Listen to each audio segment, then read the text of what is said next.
Ever notice how after 40, your bathroom trips seem to run your night?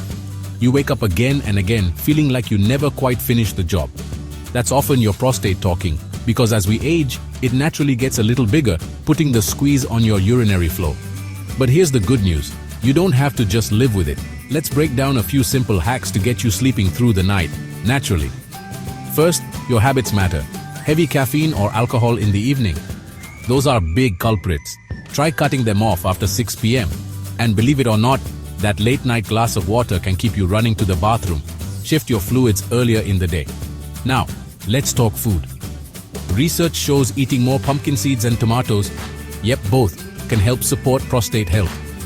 Look for foods rich in zinc and lycopene, and keep processed foods low on your plate. Natural ingredients like saw palmetto and pygeum have some science behind them too. But remember, always check with your doctor before adding supplements. Bottom line, a few smart changes can really help.